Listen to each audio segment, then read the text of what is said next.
الحمدللہ رب العالمین والصلاة والسلام علی رسولہ الکریم اما بعد۔ محترم ناظرین کرام، درس قرآن بمتعلق حضرت سیدنا علی رضی اللہ تعالی عنہ کی اس خصوصی نشست میں آپ سب کو خوش آمدید۔ الحمدللہ قرآن مجید فرقان حمید اور قرآن پر عمل کرنے والی مبارک شخصیات جنہوں نے قرآنی تعلیمات پر عمل کر دونوں جہاں کی سرخ روئی سمیٹی اور اللہ کے بھی محبوب بنے، اللہ کے حبیب کے بھی محبوب بنے اور اللہ کی مخلوق کے دلوں میں بھی اللہ نے ان کی محبت کو پیدا فرمایا۔ ایسی ہی شخصیت حضرت سیدنا علی رضی اللہ تعالی عنہ کی ولادت کے سلسلے میں ہونے والا یہ خصوصی پروگرام، جس میں ہم قرآن مجید فرقان حمید کی آیات بینات کو بھی سماعت کریں گے اور اس کی روشنی میں حضرت علی سیدنا علی کرم اللہ تعالی وجہ الکریم کی شخصیت اور آپ کے کردار کو بھی دیکھیں گے۔ آج جو آیات مبارکہ ہمارے درس کا حصہ ہیں وہ ہے سورہ مجادلہ کی آیت نمبر 12۔ پہلے اس کی تلاوت سماعت فرمائیں، انشاءاللہ اس کے بعد ترجمہ اور تشریح۔ اعوذ باللہ من الشیطان الرجیم، بسم اللہ الرحمن الرحیم۔ یا ایہا الذین آمنوا اذا ناجیتم الرسول فقدموا بین یدی نجواکم صدقہ ذلك خير لكم وأطهر فإن لم تجدوا فإن الله غفور رحيم۔ ترجمہ، میں پناہ مانگتا ہوں اللہ کی شیطان مردود سے، اللہ کے نام سے شروع جو بڑا مہربان نہایت رحم فرمانے والا ہے۔ اے ایمان والو، جب تم رسول سے سرگوشی کرنے کا ارادہ کرو تو اپنی سرگوشی سے پہلے کچھ صدقہ کیا کرو، یہ تمہارے لیے بہت اچھا اور نہایت پاکیزہ ہے۔ بس اگر تم کو کچھ نہ ملے تو غم نہ کرو، بے شک اللہ بہت بخشنے والا، بے حد رحم فرمانے والا ہے۔ قرآن مجید فرقان حمید کی اس آیت مبارکہ میں اللہ سبحانہ و تعالیٰ نے بنیادی طور پر جو ہمیں سبق سکھایا ہے وہ یہ ہے کہ اللہ کے حبیب ہمارے پیارے آقا حضرت سیدنا محمد مصطفیٰ صلی اللہ تعالیٰ علیہ وسلم کی بارگاہ کا ادب، یعنی حضور اکرم صلی اللہ تعالیٰ علیہ وسلم اللہ کے وہ محبوب بندے ہیں جن کا ادب خود اللہ سبحانہ و تعالیٰ سکھاتا ہے۔ یعنی اہل ایمان کو حضور اکرم صلی اللہ علیہ وسلم کی بارگاہ میں کس انداز میں گفتگو کرنا چاہیے، کس طرح بیٹھنا چاہیے، کس طرح کھڑے ہونا چاہیے، کس طرح رسول اللہ کو پکارنا چاہیے، ایک ایک چیز اللہ سبحانہ و تعالیٰ نے قرآن مجید میں بیان فرمائی ہے۔ یہ جو قرآن مجید فرقان حمید کی آیات جس میں رسول اللہ کی بارگاہ کا ادب سکھایا گیا، یہ ہمارے لیے خاص طور پہ اس طرح اہمیت کی حامل ہیں، ہمیں یوں بتاتی ہیں کہ حضور کی بارگاہ کا ادب ہمارے ایمان کا حصہ ہے۔ اگر یہ چیز اتنی اہمیت کی حامل نہ ہوتی تو یوں بار بار تفصیل کے ساتھ قرآن کے اندر اس کا ذکر نہیں کیا جاتا، لیکن اس آیت مبارکہ کی روشنی میں جب ہم پیارے آقا صلی اللہ تعالیٰ علیہ وسلم کی بارگاہ میں صحابہ کرام کے پیش ہونے کا معاملہ دیکھتے ہیں تو ہمیں نظر آتا ہے کہ اللہ سبحانہ و تعالیٰ گفتگو کا انداز بھی سکھاتا ہے، آواز کتنی اونچی ہونی چاہیے، کتنی پست ہونی چاہیے، بیٹھنا کس انداز میں چاہیے، پکارنے کے لیے کون سے جملے استعمال کرنے چاہیے، کون سے صیغے استعمال کرنا چاہیے، ایک ایک چیز اللہ نے اپنے حبیب علیہ الصلوۃ والسلام کے ادب میں صحابہ کرام کو سکھائی اور صحابہ کرام کے ذریعے پوری امت مسلمہ کو نصیب ہوئی۔ اس آیت مبارکہ میں بالخصوص جو ہمیں حکم دیا گیا اہل ایمان کو، وہ یہ حکم دیا کہ جب حضور اکرم صلی اللہ علیہ وسلم کی بارگاہ میں کوئی شخص حاضر ہو تو ایک کیفیت تو یہ ہے کہ عمومی ملاقات۔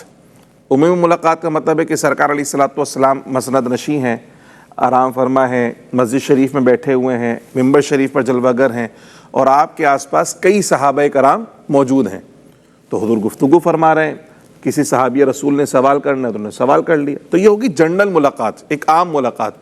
ایک خاص ملاقات جس میں کوئی صحابی رسول یہ چاہتا ہے کہ میں اکیلا حضور سے ملاقات کروں اور کوئی خاص ایسی بات ہے جو میں پبلک میں پوچھ نہیں سکتا، تو میں لوگوں کے درمیان سوال نہیں کر سکتا، تو اگر مجھے تنہائی کا موقع مل جائے، اکیلے میں ملاقات کا موقع مل جائے تو میں حضور اکرم صلی اللہ علیہ وسلم سے اپنے وہ خاص سوالات پوچھ لوں۔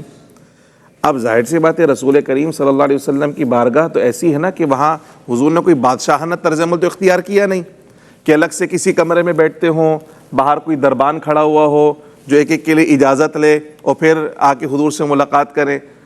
حضور تو مسجد شریف میں ہوا کرتے تھے، مسجد نبوی شریف میں، اور جس کا دل چاہتا تھا سرکار کی بارگاہ میں آ جاتا تھا۔ تو یہ جو خاص کیفیت تھی جس میں خاص ملاقات اگر کوئی کرنا چاہتا حضور کی بارگاہ میں، اس کے متعلق یہاں پر حکم دیا گیا۔ تو ناجیتم الرسول، اس کا مطلب ہے سرگوشی میں بات کرنا، تنہائی میں بات کرنا۔ تو اب جب کسی نے رسول کریم صلی اللہ علیہ وسلم سے اسپیشل ٹائم لیا ہے، کس چیز کا؟ ملاقات کا۔ آپ یوں سمجھیں ہم اپنے زمانے میں دیکھیں تو اپوائنٹمنٹ لیا ہے، باقاعدہ اپوائنٹمنٹ لے کر ملاقات ہے۔ تو اللہ پاک فرما رہا ہے کہ اب چونکہ تم خاص اکیلے رسول اللہ سے ملاقات کر رہے ہو، تم تنہائی میں ہو، تو تمہارے لیے حضور کی بارگاہ کا ادب انتہائی لازم و ملزوم ہے۔ تو تم کیا کرو، حضور کی بارگاہ میں تنہائی میں ملاقات کرنے سے پہلے، راز و نیاز کی بات کرنے سے پہلے، سرگوشی کرنے سے پہلے کچھ صدقہ دے لو۔ فقدموا بین یدی نجواکم صدقہ، کچھ بھی صدقہ دے دو حضور کی بارگاہ میں بات کرنے سے پہلے۔ اس کا فائدہ کیا ہوگا؟ فرمایا ذالک خیر لکم واطہر، یہ صدقہ کرنا تمہارے لیے بہترین عمل بھی ہے اور پاک کرنے والا بھی ہے۔ کس چیز سے پاک کرنے والا اور کیسا بہترین عمل؟ تو بہترین عمل تو یہ ہے کہ ایک تو صدقہ بطور شکرانہ ہے یہاں پر، کہ آج مجھے یہ اعزاز ملا ہے کہ حضور کی بارگاہ میں حاضر ہوا ہوں، تنہائی میں سرکار سے ملاقات، سرکار علیہ الصلوۃ والسلام کی نظر رحمت مجھ فقیر پر پڑے گی اور حضور اکرم صلی اللہ علیہ وسلم فقط میری بات سماعت فرمائیں گے۔ تو یہ جو خاص نعمت ملی ہے، یہ جو خاص شرف ملا ہے، اس شرف پر کیا کرو؟ صدقہ ادا کر دو، شکرانہ ادا کر دو۔ اس سے کیا ہوگا کہ غریب مسلمان جو ہے ان کے لیے فائدہ ہو جائے گا۔ جس کو صدقہ ملے گا وہ اپنے گھر میں کچھ نہ کچھ کھانے پینے کا بندوبست کر لے گا۔ اور وَأَطْهَرَ، پاک کرنے والا کیسے؟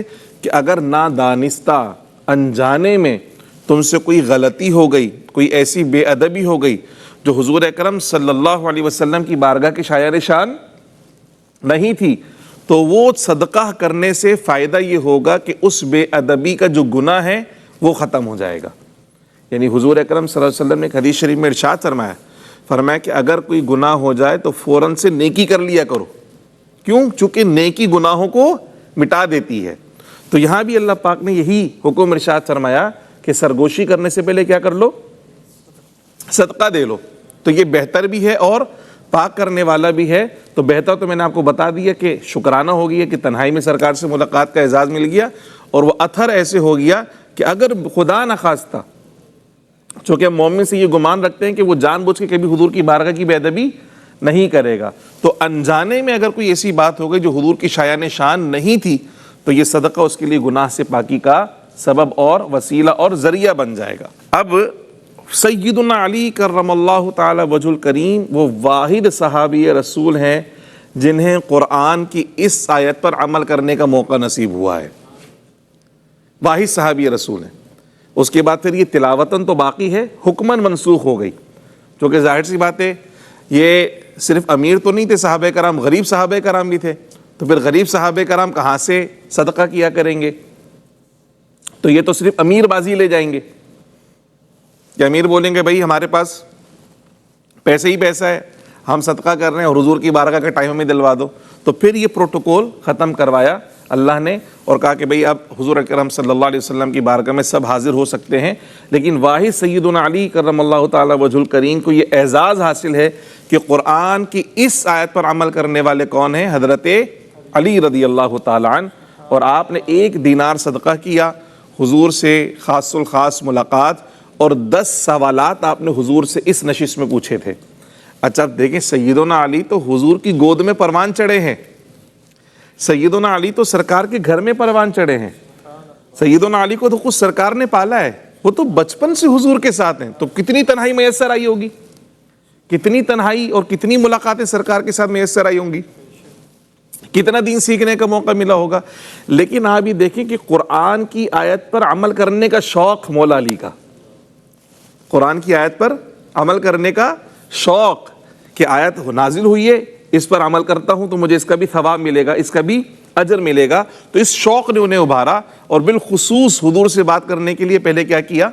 صدقہ کیا کہ سرکار کی بارگاہ میں ملاقات ہوگی تو صدقہ کر کر میں حضور اکرم صلی اللہ علیہ وسلم کی بارگاہ میں حاضری دیتا ہوں۔ پھر آگے ارشاد فرما دیا اللہ پاک نے کہ بھئی دیکھو یہ صدقہ کرنا بہتر ہے، خیر ہے، لیکن ایسے بھی لوگ ہوں گے جن کے پاس مال نہیں ہوگا۔ فَإِن لَمْ تَجِدُوا، اگر کوئی مال نہ پائے تو کیا کرے؟ تو کیا حضور سے ملاقات نہیں کرے گا؟ تو فرمایا کوئی پریشانی کی بات نہیں ہے، اگر کسی کے پاس مال کی وسعت نہ ہو، صدقہ کرنے کے لیے مال نہ ہو تو پریشان ہونے کی ضرورت نہیں ہے، غمگین ہونے کی ضرورت نہیں ہے۔ ان اللہ غفور الرحیم، بے شک اللہ سبحانہ و تعالی گناہوں کو بہت زیادہ بخشنے والا ہے۔ تو اللہ سبحانہ و تعالی نے اس آیت مبارکہ میں پیارے آقا صلی اللہ علیہ وسلم کی بارگاہ میں راز و نیاز کی جو گفتگو تھی اس کا ادب سکھایا۔ اب ہم قرآن کی دیگر آیات بینات کو دیکھتے ہوئے چلتے ہیں۔ دیکھیں اللہ پاک نے کیسے کیسے اپنے پیارے آقا اپنے پیارے حبیب صلی اللہ علیہ وسلم کا ادب سکھایا۔ سورہ حجرات میں ہم دیکھتے ہیں اللہ پاک نے فرمایا یا ایھا الذین آمنوا لا تقدموا بین یدی اللہ ورسولہ واتقوا اللہ ان اللہ سمیع علیم، اے ایمان والو اللہ اور اس کے رسول سے آگے نہ بڑھو۔ اور پھر اگلی آیت میں کیا فرمایا؟ لا ترفعوا اصواتکم فوق صوت النبی، نبی کی آوازوں پر اپنی آواز کو اونچا نہ کرو۔ ولا تجہروا لہ بالقول کجہر بعضکم لبعض ان تحبط اعمالکم وانتم لا تشعرون، اور حضور کی بارگاہ میں اس طرح چیخ چیخ کر باتیں نہ کرو جیسے آپس میں ایک دوسرے سے کرتے ہو۔ نبی کی بارگاہ میں اس طرح بات کرنا یہ بے ادبی ہے، گستاخی ہے، اور اس کا وبال کیا ہے؟ ان تحبط اعمالکم وانتم لا تشعرون، کہ تمہارے اعمال ضائع ہو جائیں گے اور تمہیں اس کی خبر بھی نہیں ہوگی، تمہیں پتہ بھی نہیں چلے گا۔ تو آپ دیکھیں کہ حضور اکرم صلی اللہ علیہ وسلم کی بارگاہ میں گفتگو کرنے کا سلیقہ اللہ سکھا رہا ہے کہ کیا کرنا ہے، حضور کی بارگاہ میں اپنی آوازوں کو اونچا نہیں کرنا، اور اگر حضور کو پکارو بھی تو پکار بھی ایسی نہیں ہونی چاہیے جیسے عام بندوں کو پکارتے ہو۔ اب یہاں ادب اور بالخصوص ان لوگوں کے لیے تلقین جو رسول کریم صلی اللہ علیہ وسلم کو عام انسانوں کی طرح سمجھتے ہیں، انہیں اس آیت سے خاص طور پہ سمجھنا چاہیے۔ اللہ پاک فرماتا ہے لا تجہروا لہ بالقول کجہر بعضکم لبعض، جیسے آپس میں ایک دوسرے کو پکارتے ہو اس طرح اونچی آواز سے نہیں پکارو۔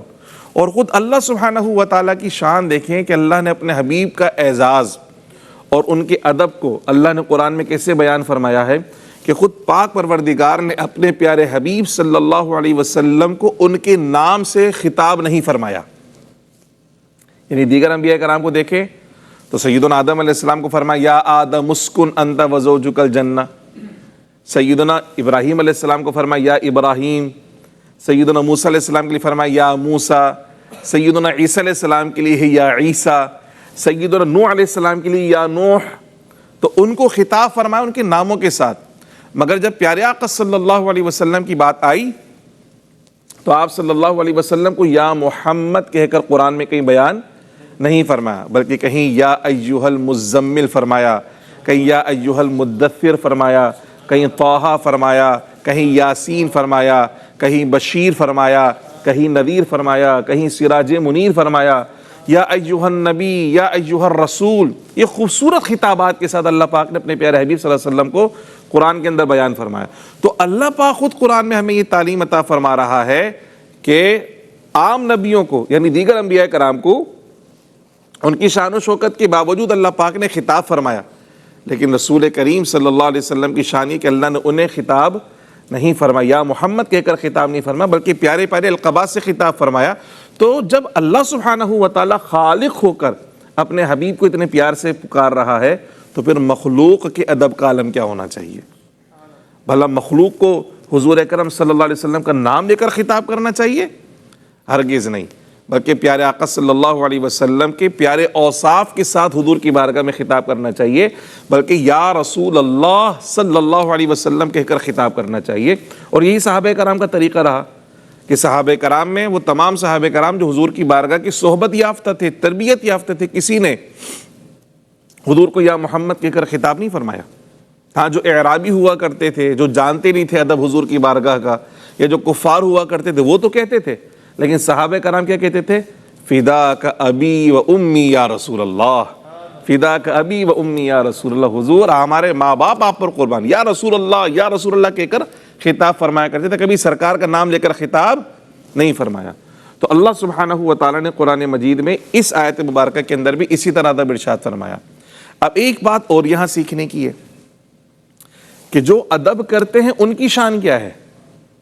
ایک تو ہے نا کہ ادب سکھایا جا رہا ہے کہ آواز اونچی نہیں کرو، حضور کو اس طرح نہ پکارو جیسے آپس میں ایک دوسرے کو پکارتے ہو، وگرنہ اس کا وبال کیا ہوگا، جو نیکیاں تم نے کی ہیں، جو عبادات تم نے کی ہیں، تمہارے تمام اعمال کیا ہو جائیں گے، ضائع ہو جائیں گے، اور ایسے ضائع ہوں گے تمہیں پتہ بھی نہیں چلے گا۔ وہ اس لیے کہ وہ جو نیکیاں ہیں، وہ جو نامہ اعمال میں لکھی ہوئی ہیں، وہ ہمیں نظر نہیں آ رہی نا آنکھوں سے۔ اب کوئی میرا موبائل چھین کے لے جائے گا جو مجھے پتہ چلے گا موبائل چھین لیا، پیسے چھینے کا تو پتہ چلے گا، لیکن وہ چیز جو میں نے آنکھوں سے دیکھی نہیں ہے، لیکن میرا ایمان ہے کہ موجود ہے، اور انہی نیکیوں کے بدلے مجھے آخرت میں جزا ملنے والی ہے۔ میرا سارا تکیہ اور بھروسہ نیک اعمال کے اوپر ہے۔ تو فرمایا جس نیک اعمال پر تم نے تکیہ اور بھروسہ کیا ہوا تھا، وہ نیک اعمال پھر تمہارے کام نہیں آئیں گے، کیونکہ جن کی بدولت ایمان ملا ہے، اگر ان کا ادب شامل حال نہیں ہے تو پھر کوئی نیکی کام آنے والی نہیں ہے۔ اب جو ادب کرتے ہیں ان کے لیے کیا فرمایا کہ وہ جو رسول اللہ کی بارگاہ کا ادب کرتے ہیں اور ان کی بارگاہ میں اپنی آوازوں کو پست رکھتے ہیں، تو اللہ سبحانہ و تعالی نے ان کو پسند فرما لیا ہے۔ اولئک الذین امتحن اللہ قلوبہم للتقوی، اللہ نے ان کو تقوی کے لیے، ان کے قلوب کو تقوی کے لیے پسند فرما لیا ہے۔ ایک جگہ ارشاد فرمایا کہ اللہ نے ایمان کو ان کے دلوں میں نقش کر دیا ہے، یعنی ایمان کا براہ راست تعلق حضور کے ادب کے ساتھ ہے۔ حضور کا ادب ہے تو ایمان کو تقویت ملے گی، اور حضور کا ادب نہیں ہے تو ایمان کی روحانیت و نورانیت سے بندہ معاذ اللہ محروم ہو جائے گا، اور معاذ اللہ اگر جان بوجھ کر بے ادبی کرے گا تو دائرہ اسلام سے ہی خارج ہو جائے گا، ایمان کی نور سے محروم ہو جائے گا۔ تو اتنی بارگاہ کا ادب ہے سرکار علیہ الصلوۃ والسلام کی بارگاہ کا۔ پھر جیسے میں نے آپ سے عرض کی کہ یہ ادب کب تک ہے؟ کیا صرف اس وقت تک کہ جب سرکار علیہ الصلوۃ والسلام کو لوگ ظاہری آنکھوں سے دیکھ رہے تھے، اور پردہ فرمانے کے بعد حضور کی بارگاہ کا ادب نہیں ہوگا؟ تو ایسا تو نہیں ہے۔ قرآن تو قیامت تک کے لیے ہے، اور قرآن کا حکم بھی قیامت تک کے لیے ہے، تو اسی طرح حضور کا ادب بھی قیامت تک کے لیے ہے۔ سرکار علیہ الصلوۃ والسلام ممبر پہ جلوہ گر ہوں یا اپنے مزار پر انوار میں آرام فرما ہوں، ہر کیفیت، ہر لہجہ، ہر آن، ہر لمحہ حضور کا ادب کیا جائے گا، خواہ کوئی مدینہ منورہ میں ہو، مکہ مکرمہ میں ہو، یا زمین کے کسی بھی خطے کے اوپر موجود ہو، حضور کا ادب کرنا ہر مسلمان پر لازم ہے۔ مسجد نبوی شریف میں حضرت سیدنا امام مالک رحمۃ اللہ تعالی علیہ موجود ہیں، تو خلیفہ وقت ان کے پاس آیا اور کسی مسئلے میں بحث کرنے لگا، تو اس کی آواز جب اونچی ہوئی تو سیدنا امام مالک رحمۃ اللہ علیہ نے اس خلیفہ وقت کو، جو بادشاہ وقت تھا، اس کو تنبیہ فرمائی کہ اپنی آواز نیچی رکھو، تم کس بارگاہ میں موجود ہو؟ تم اللہ کے حبیب کی بارگاہ میں موجود ہو، اور اس بارگاہ کا ادب خود رسول اللہ نے سکھایا ہے، اور خود اللہ پاک نے سکھایا ہے اس بارگاہ کا ادب کہ یا ایھا الذین آمنوا لا ترفعوا اصواتکم فوق صوت النبی، کہ اپنی آوازوں کو نبی کی آواز پہ اونچا نہ کرو۔ تو اس نے کہا کہ کیا یہ حکم اب بھی ہے؟ کیونکہ اب تو حضور اپنے مزار شریف میں جلوہ گر ہے، آرام فرمائے۔ تو سیدنا امام مالک نے فرمایا کہ یہ حکم تو قیامت تک کے لیے ہے، کہ قیامت تک حضور کی بارگاہ میں آواز کو اونچا کرنے کی اجازت۔ تو اب آج وہ ہمارے مسلمان بھائی، خوش نصیب مسلمان بھائی اور بہنیں جنہیں یہ سعادت ملتی ہے کہ وہ سرکار علیہ الصلوۃ والسلام کے روضہ اطہر کی زیارت کے لیے مدینہ منورہ جاتے ہیں، مسجد نبوی شریف جاتے ہیں، تو انہیں وہاں بھی ادب کا خیال رکھنا پڑے گا۔ حضور کی بارگاہ میں جب پہنچے تو وہاں اپنی آوازوں کو اونچا کرنے کی اجازت، صلاۃ و سلام بھی دھیمی آواز میں پیش کرنا ہے، حضور کی بارگاہ میں سلام بھی دھیمی آواز میں پیش کرنا ہے، چاہے جائے کہ چیخ چیخ کر جو ہے وہاں سلام کیا جائے، یا چیخ چیخ کر باتیں کی جائیں، یا چیخ چیخ کر ایک دوسرے کو بلایا جائے، یا موبائل فون پر چیخ چیخ کر باتیں کی جائیں، اور حضور اکرم صلی اللہ علیہ وسلم کے مواج شریف کے پاس سے اس طرح بے ادبی کے ساتھ گزرا جائے، تو یہ سخت الارمنگ سچویشن ہے کہ خدا نہ خواستہ اگر حضور کی بارگاہ کا ادب نہیں کیا تو پھر اللہ سبحانہ و تعالیٰ کی بارگاہ میں سخت گرفت ہونے والی ہے۔ تو سرکار کی بارگاہ تو وہ ہے جہاں بندہ گناہ بخشوانے جاتا ہے۔ اللہ پاک نے فرمایا یا عبادی الذین اسرفوا علی انفسہم لا تقنطوا من رحمت اللہ، کہ جو اللہ کے بندے جنہوں نے اپنی جانوں پہ ظلم کر لیا اللہ کی رحمت سے مایوس نہ ہوں، بلکہ کیا کر لیں، وَلَوْ أَنَّهُمْ إِذْ ظَلَمُوا أَنفُسَهُمْ جَاءُوكَ فَاسْتَغْفَرُوا اللَّهَ وَاسْتَغْفَرَ لَهُمُ الرَّسُولُ، بلکہ اگر یہ اپنی جانوں پہ ظلم کر لیں گناہوں کی وجہ سے تو کیا کریں، اے حبیب یہ آپ کی بارگاہ میں آ جائیں، جاءوكَ یہ کہاں آ جائیں، رسول اللہ کی بارگاہ میں آ جائیں، فَاسْتَغْفَرُوا اللَّهَ وَاسْتَغْفَرَ لَهُمُ الرَّسُولُ، یہ خود بھی اللہ سے اپنے گناہوں کی معافی طلب کریں اور اللہ کے حبیب بھی ان کے لیے دعائیں مغفرت فرما دے، تو کیا ہوگا، لَوَجَدُوا اللَّهَ تَوَّابًا رَحِيمًا، تو ضرور اللہ سبحانہ وتعالیٰ کو بہت زیادہ توبہ قبول کرنے والا اور رحم کرنے والا پائیں گے۔ تو سرکار کی بارگاہ تو وہ ہے جہاں پر جا کر گناہ کے بوجھ ختم ہو جاتے ہیں، گناہ کے دھبے مٹ جاتے ہیں، گناہوں کی سیاہی ختم ہو جاتی ہے، امتیوں کے نامہ اعمال نیکیوں سے چمکنے لگ جاتے ہیں۔ لیکن یہ ان کے لیے نوید ہے جو ادب کرنے والے ہیں، جو بے ادب ہے ان کے لیے نوید پھر وہی ہے، ان کے لیے سزا وہی ہے کہ ان تحبط اعمالکم۔ تو اب ہمیں اپنے طرز عمل پہ غور کرنا پڑے گا کہ بھئی ہم کس کیفیت کے اندر ہیں، کہ ہم مسجد نبوی شریف پہنچے تو آیا ہم وہاں ادب کر رہے ہیں یا ہم وہاں بے ادبی کر رہے ہیں، ہم کس کیفیت کے اندر ہیں۔ تو یہ اللہ سبحانہ وتعالی نے حضور کی بارگاہ کا ادب سکھایا۔ پھر کون سے جملے استعمال کرنا چاہیے حضور کو پکارنے کے لیے، یہ بھی اللہ پاک نے قرآن میں ارشاد فرمایا، یا ایھا الذین آمنوا لا تقولوا راعنا، کہ ایمان والوں اللہ کے حبیب کی بارگاہ میں راعنا کا لفظ نہ کہا کرو۔ وہ اس لیے کہ یذو معنی کلمہ ہو جاتا ہے، اور جو اہل کتاب ہے وہ اس کلمے کو بگاڑ کر کہتے ہیں اور حضور اکرم صلی اللہ علیہ وسلم کی بارگاہ میں توہین کا ارادہ رکھتے ہیں، حالانکہ اہل ایمان کا ارادہ یہ نہیں ہے۔ اہل ایمان کا ارادہ کیا ہے، راعنا، حضور ہماری رعایت فرمائیے، جو آپ نے گفتگو فرمائی اس کو دہرا دیجیے۔ لیکن جو کفار ہیں، جو اہل کتاب ہیں یا جو منافقین ہیں، وہ اس کلمے کو تھوڑا سا کھینچ کر بولیں گے تو حضور کی بارگاہ میں بے ادبی کا قصد وہ کرتے ہیں، تو اہل ایمان کو اس کلمے سے بھی منع کر دیا گیا، جو ان کے نزدیک تو ٹھیک ہے مگر دوسروں کے نزدیک بے ادبی کا عنصر رکھتا ہے، تو مومنین کو اس سے بھی منع کر دیا کہ تم یہ والا کلمہ بھی استعمال نہیں کرو، بلکہ اس کی جگہ کیا کہو، وَقُولُوا انظُرْنَا یا ایھا الذین آمنوا لا تقولوا راعنا وقولوا انظرنا، اے ایمان والوں یہ نہ کہا کرو کہ یا رسول اللہ ہماری رعایت فرمائیں، بلکہ حضور کی بارگاہ میں کو یا رسول اللہ ہم پہ نظر کرم فرمائیے، انظرنا، یا رسول اللہ ہم پہ نظر کرم فرمائیے۔ حضور آپ جو ارشاد فرما رہے تھے دوبارہ ارشاد فرما دیجیے، اور پھر یہ فرمایا کہ کوشش کیا کرو کہ پہلی مرتبہ میں ہی حضور کی بات سن لیا کرو، پہلی مرتبہ میں ہی حضور کی بات سن لیا کرو، میرے حبیب کو زحمت نہ دو کہ وہ دوبارہ کہیں۔ لیکن ادب سکھایا کہ کون سا کلمہ استعمال کرنا ہے، کوئی ایسا کلمہ حضور کے لیے استعمال نہیں کرنا ہے جس کا کسی دوسری زبان میں یا کسی دوسرے علاقے میں کسی بھی طرح سے کوئی ایسا معنی لگتا ہو، ایسا معنی نکلتا ہو جو حضور کی بارگاہ کی شایع نشان نہ ہو، تو ایسے کلموں کے استعمال سے بھی کیا کر دیا گیا، منع کر دیا گیا۔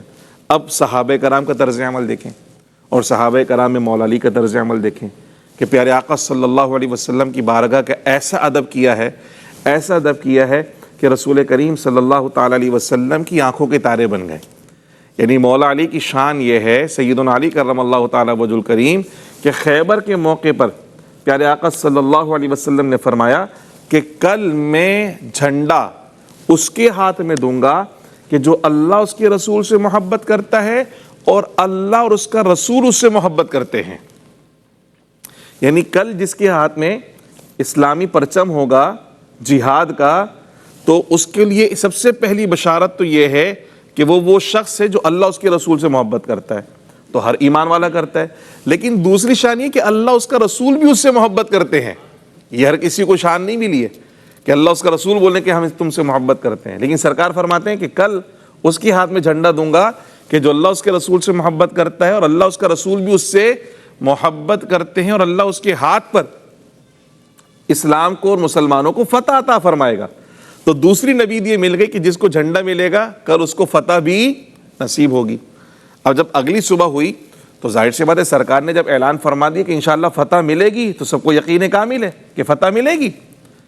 اب ہر کسی کی امید ہے اور ہر کسی کی نگاہ رسول اللہ کی جانب ہے کہ پیارے آقا صلی اللہ علیہ وسلم میرا انتخاب فرما لیں اور مجھے جھنڈا عطا فرما دیں۔ تو اگر مجھے جھنڈا مل گیا تو کیا ہوگا کہ ایک تو سب کو پتہ چل جائے گا کہ میں اللہ اس کے رسول کا محبوب ہوں، اللہ اس کا رسول مجھ سے پیار کرتے ہیں۔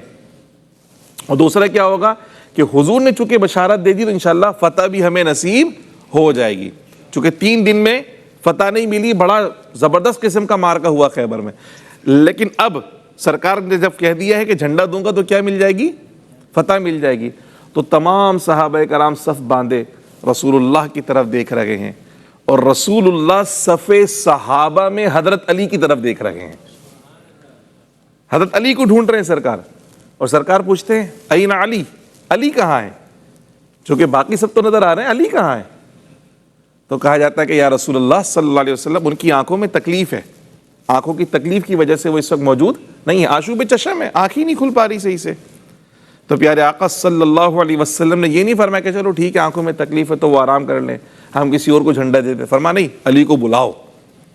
اور سیدنا علی کو سرکار نے اسپیشلی بلایا، اور بلانے کے بعد پیارے آقا صلی اللہ علیہ وسلم نے ان کی آنکھوں میں اپنا لعاب دہن لگایا۔ آج میڈیکل سائنس والے کہتے ہیں بھائی جگہ جگہ نہیں تھوکو، چونکہ تھوک سے بیماریاں پھیلتی ہیں، تو عام انسان کا جو تھوک ہے وہ بیماریاں پھیلانے کا سبب ہے، اور رسول مکرم صلی اللہ علیہ وسلم کا جو لعاب دہن ہے وہ بیماریاں دور کرنے کا وسیلہ اور ذریعہ ہے، اس سے تکلیف دور ہو جایا کرتی، بیماریاں دور ہو جایا کرتی ہیں۔ تو اور کوئی سرما یا اور کوئی آئنٹمنٹ یا اور کوئی چیز نہیں لگائی، بلکہ حضور علیہ الصلوۃ والسلام نے اپنا لعاب دہن سیدنا علی کی آنکھوں میں لگایا، تو ان کی آنکھوں کی جو تکلیف تھی فوراً ختم ہو گئی۔ حضرت علی فرماتے بالکل ٹھیک ہو گیا، ساری تکلیف ختم ہو گئی۔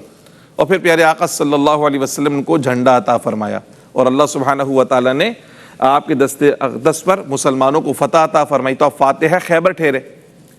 تو اب بتانا یہ مقصود ہے کہ یہ جو کیفیت ہے کہ رسول اللہ فرماتے ہیں کہ صرف علی ہم سے محبت نہیں کرتا بلکہ ہم بھی علی سے محبت کرتے ہیں، تو یہ کیفیت، یہ مقام کیسے ملا ہے؟ ادب کی وجہ سے ملا ہے۔ تو ہر صحابی رسول کی شان کہ جب سرکار کی بارگاہ میں حاضر ہوتے تو اپنے سروں کو جھکاتے تھے، حضور کو نگاہ بھر کر دیکھتے بھی نہیں تھے، یہ ہوتا نا ٹکٹکی باندھ کے دیکھ کر سن رہے ہوں، بلکہ نہیں، صحابہ کرام کا طرز عمل یہ ہوتا تھا کہ جب سرکار کی بارگاہ میں حاضر ہوتے سروں کو جھکا کر بیٹھتے تھے، کوئی حضور کی طرف دیکھتا بھی نہیں تھا نگاہ بھر کر، ادب کی وجہ سے۔ بلکہ ایک صحابی رسول فرماتے ہیں کہ صحابہ کرام کی مجلس کا عالم یہ ہوتا تھا، ایسا لگتا تھا کہ ان کے سروں پر چڑیاں بیٹھی ہوئی ہیں۔ جب سرکار گفتگو فرماتے تھے تو ایسا سکوت، ایسی خاموشی ہوتی تھی جیسے کوئی یہاں موجود ہی نہیں ہے، ان کے سروں پر چڑیاں بیٹھی ہوئی ہیں، اتنا ادب حضور علیہ الصلوۃ والسلام کی بارگاہ تھا۔ اسی طرح پیارے آقا صلی اللہ علیہ وسلم کسی کو اگر صدا لگا دیں، آواز دے دیں، تو اس میں مجال نہیں کہ حضور کا رد فرما دے، بلکہ فوراً سے لبیک یا رسول اللہ کہہ کر حاضر۔ ایک صحابی رسول نماز کی حالت میں تھے، حضور نے ان کو پکارا تو وہ نماز میں تھے، تو وہ نہیں آئے، کچھ دیر بعد حاضر ہوئے تو سرکار نے فرمایا بھی کہاں تھے تم؟ کہا یا رسول اللہ میں تو نماز پڑھ رہا تھا۔ کیا تم نے قرآن نہیں پڑھا؟ اللہ پاک فرماتا ہے کہ جب تمہیں اللہ اس کا رسول بلائے تو فوراً حاضر ہو جایا کرو۔ تو علماء فرماتے ہیں کہ نماز کی حالت میں بھی اگر رسول اللہ کسی کو بلائیں تو اس کے لیے حاضر ہونا ضروری ہے، اور سرکار علیہ الصلوۃ والسلام کی بارگاہ میں حاضری لگانے کے بعد جب واپس جائے تو نماز اثر نو شروع نہیں کرے گا، بلکہ جہاں سے نماز کو چھوڑ کر آیا تھا وہیں سے نماز کو شروع کرے گا، یعنی اس کی نماز ختم نہیں ہوئی، نماز باقی ہے۔ اور سیدنا علی کرم اللہ تعالی وجہ الکریم، نماز کی بھی شان دیکھ لیجئے، ایک جنگ میں آپ کی پنڈلی میں تیر پیوست ہو گیا، اور اتنی تکلیف کہ نکالا نہیں جا سکتا تھا، نکالا جائے تو انتہائی تکلیف۔ تو سیدنا علی نے فرمایا بھی جب میں نماز پڑھوں اور نماز کی حالت میں جب میں سجدے میں ہوں نا اس وقت وہ تیر نکالنا۔ تو جب ہم نے نماز پڑھی اور جب حالت سجدہ میں گئے اس وقت تیر نکالا گیا، آپ کو پتہ بھی نہیں چلا۔ تو پوچھا کہ بھئی یہ اس وقت تو اتنی تکلیف ہو رہی تھی، اب جو تیر نکلا ہے آپ کو پتہ کیوں نہیں چلا؟ تو کہا کہ رسول کریم صلی اللہ علیہ وسلم کا فرمان ہے کہ بندہ مومن جب سجدے کی حالت میں ہوتا ہے نا اللہ کی سب سے زیادہ قریب ہوتا ہے، اللہ کی سب سے زیادہ۔ تو میں نماز کیوں کہ مجھے اس تکلیف کا احساس بھی نہیں ہوا ہے۔ تو یہ سیدنا علی کرم اللہ تعالی وجہ الکریم کی شان کہ رسول اللہ کا ادب کرنے والے، قرآن کی اس آیت پر واحد عمل کرنے والے، یہ شان اور اعزاز سیدنا علی کرم اللہ تعالی وجہ الکریم کو حاصل ہے۔ اللہ کریم ان کے صدقے میں ہمیں بھی پیارے آقا صلی اللہ علیہ وسلم کی بارگاہ کا ادب کرنے والا بنائے۔ آپ کے ذہنوں میں اگر کوئی سوال ہے اس آیت مبارکہ کے حوالے سے تو اس کو ہم شامل کر لیتے ہیں۔ السلام علیکم ورحمۃ اللہ وبرکاتہ۔ مفتی صاحب سے میرا سوال یہ ہے کہ نبی کریم صلی اللہ علیہ وسلم کے بارگاہ میں پیش ہوتے ہیں تو گھر والے کہتے ہیں کہ جو ہے نا ہمیں لائیو ویڈیو میں دکھائیں، تو یہ ادب کے خلاف تو نہیں ہے؟ وعلیکم السلام ورحمۃ اللہ وبرکاتہ۔ آپ نے بس یوں سمجھیں کہ اس وقت جو وبا پھیلی ہوئی ہے اس کے متعلق سوال کیا ہے، اور سچی بات تو یہ ہے کہ جب کوئی حضور اکرم صلی اللہ علیہ وسلم کے روزے اطہر پہ حاضر ہو، بالخصوص مواجد شریف کے سامنے جب حاضر ہو، اس کو یہ یقین رکھنا چاہیے کہ مجھے تو حضور نظر نہیں آ رہے لیکن سرکار مجھے دیکھ رہے ہیں۔ اور میں نے بھی آپ کو بتایا کہ صحابہ کرام کا طرز عمل کیا تھا کہ وہ سر جھکا کر دائیں بائیں بھی نہیں دیکھتے تھے، سر جھکا کے رکھتے تھے۔ تو یہ ادب کے خلاف ہے کہ آپ سرکار کی بارگاہ میں ہوں۔ آپ یوں سمجھے نا کہ مثال کے طور پر میں آپ سے گفتگو کر رہا ہوں، آپ میری طرف دیکھ رہے ہیں اور میں آپ کی طرف دیکھ رہا ہوں۔ اگر میں آپ کی طرف نہ دیکھوں اور آپ مجھ سے گفتگو کر رہا ہوں، میں کہیں دائیں بائیں دیکھ رہا ہوں، تو آپ کو کیسے لگے گا؟ برا لگے گا نا۔ تو سرکار کی توجہ تو آپ کی طرف ہے کہ آپ سلام پیش کرنے گئے ہو، اتنا خرچہ کر کے، اتنا سفر کر کے سلام پیش کرنے گئے ہو نا۔ جب سلام کرو گے تو سلام کا جواب ملے گا نہیں ملے گا؟ یقیناً ملے گا۔ اب میں سلام آپ کو کر رہا ہوں، دیکھ یہاں پہ رہا ہوں، تو کیسے لگے گا؟ آپ بولو گے عجیب آدمی ہے، سلام مجھے کر رہا ہے، دیکھ ادھر رہا ہے۔ تو حضور کی بارگاہ میں جب سلام پیش کر رہے ہیں تو دھیان کہاں ہونا چاہیے؟ سرکار کی بارگاہ میں ہونا چاہیے۔ تو یہ بالکل ادب کے خلاف ہے۔ ویڈیو کالز کرنا، ویڈیو کالز پہ گھر والوں کو دکھانا، بھائی یہ ساری چیزیں ٹیلی ویژن پہ ویسے ہی آ رہی ہیں، تو آپ کیا دکھا رہے ہو؟ کوئی خاص چیز دکھا رہے ہو؟ نہیں، آپ یہ دکھا رہے ہو کہ میں پہنچا ہوا ہوں۔ یہ تو ریاکاری ہے کہ لوگوں کو دکھا رہا ہوں میں پہنچا ہوا ہوں، حالانکہ وہ روزے اطہر کا وہ منظر ٹیلی ویژن پہ ویسے بھی نظر آتا ہے۔ تو کوشش کرنی چاہیے کہ جب باب السلام سے داخل ہو تو بالکل موبائل فون کا استعمال نہ کریں، بلکہ سر جھکا کر، ہاتھ باندھ کر ادب سے صلاۃ و سلام پڑھتے ہوئے حضور کی بارگاہ میں پہنچیں کہ حضور اکرم صلی اللہ علیہ وسلم کی شان یہ ہے کہ سرکار صرف ہمارے ظاہر کو نہیں دیکھتے، سرکار ہمارے دلوں کو بھی دیکھتے ہیں۔ ہمارے اعمال بھی سرکار کو پتہ ہے کہ ہم کس کیفیت میں حاضر ہوئے ہیں۔ تو مجرم کی کیفیت میں جائیں تو ادب کا ملحوظ خاطر رکھیں، یہ بالکل بھی مناسب طریقہ نہیں ہے۔ السلام علیکم ورحمۃ اللہ وبرکاتہ۔ مفتی صاحب، میرا سوال یہ ہے کہ نہ تو اللہ تبارک و تعالیٰ نے اور نہ ہی صحابہ کرام نے پیارے آقا کو نام سے کبھی پکارا، تو کیا اب ہمارے لیے ایسا نام رکھنا جائز ہے؟ بلا شبہ دیکھیں، ایک ہے پکارنا اور ایک ہے نام رکھنا۔ حضور اکرم صلی اللہ علیہ وسلم کے نام پر نام رکھنا یہ خود سرکار نے اجازت عطا فرمائی ہے، اور حضور نے فرمایا کہ میری کنیت پہ اپنی کنیت نہ رکھو، البتہ میرے ناموں پر اپنے نام رکھو۔ تو حضور اکرم صلی اللہ علیہ وسلم کا اس میں ذات بھی مراد اور اس میں صفات جو صفاتی نا وہ بھی مراد ہیں۔ تو پیارے آقا صلی اللہ علیہ وسلم کا نام نامی اس میں گرامی رکھنا، اپنی اولاد کا نام رکھنا، یہ باعث شرف اور فضیلت ہے، اس میں منع نہیں ہے۔ البتہ پکارنے کی بات ہے کہ سرکار کا پکارنا الگ ہے اور کسی بندے اور امتی کو جس کا نام محمد رکھے کہ اس کو پکارنا الگ ہے۔ ہمارے کئی محدثین ہیں جن کا نام محمد ہے، کئی بزرگ ہیں جن کا نام محمد ہے، اور پھر محمد کے ساتھ پکارنے کے لیے ایک نام اور ساتھ میں وہ لگا لیتے ہیں۔ تو ہم اگر کسی عالم دین کو، کسی محدث کو محمد جن کا نام ان کو پکاریں گے تو سرکار کا تصور تھوڑی ذہن میں آئے گا۔ تو حضور اکرم صلی اللہ علیہ وسلم کا پکارنا الگ ہے اور کسی امتی جس کا نام حضور کے نام پر رکھا گیا اس کو پکارنا الگ ہے، اس میں کوئی مماثلت نہیں ہے، بالکل نام پہ نام رکھنا چاہیے۔ السلام علیکم ورحمۃ اللہ۔ مفتی صاحب، میرا سوال یہ ہے کہ حضرت علی رضی اللہ تعالیٰ عنہ کا قرآن کے ساتھ کیسا تعلق ہے؟ حضرت علی رضی اللہ تعالیٰ عنہ کا قرآن کے ساتھ اتنا گہرا اور مضبوط تعلق ہے کہ القرآن مع علی، یعنی حضرت علی رضی اللہ تعالیٰ عنہ ہر وقت تلاوت قرآن کے در مشغول رہا کرتے تھے، یہاں تک کہ آپ کی کرامات میں یہ بات بھی منقول ہے کہ حضرت علی اگر اپنی سواری پہ سوار ہوتے نا تو ایک طرف رکاب میں پاؤں ڈالا تو اگلی طرف پاؤں ڈالنے سے پہلے قرآن پاک ختم کر لیا کرتے تھے۔ یہ ان کی کرامت ہے، یعنی اللہ نے ان کے لیے وقت میں اتنی برکت عطا فرما دی تھی کہ مسلسل قرآن مجید فرقان حمید کا دور کیا کرتے تھے۔ آپ حافظ قرآن صحابہ کرام کے اندر ہیں، قرآن مجید فرقان حمید لکھنے والوں میں آپ کا نام شامل ہے۔ تو قرآن مجید فرقان حمید کے ساتھ حضرت علی کا بڑا گہرا تعلق رہا، قرآن پڑھتے بھی رہے، قرآن پڑھاتے بھی رہے، قرآن سمجھاتے بھی رہے اور اپنے عمل کے ذریعے قرآن کی تعلیم کو بھی عام کرتے رہے۔ الحمدللہ یہ تھا آج کا ہمارا درس قرآن بمتعلق سیدنا علی رضی اللہ تعالیٰ عنہ کا سلسلہ۔ الحمدللہ اللہ پاک نے ہمیں توفیق عطا فرمائی کہ ہم یہ خاص ذکر اس محفل میں کر سکیں۔ اللہ پاک ہمارے ذکر کو اپنی بارگاہ میں قبول فرمائے اور سیدنا علی رضی اللہ تعالیٰ عنہ کی طرح ہمیں بھی پیارے آقا صلی اللہ علیہ وسلم کی بارگاہ کا ادب کرنے والا بنائے، بے ادبی سے ہمیشہ محفوظ فرمائے۔ آمین۔ وما علیہ الا البلاغ المبین۔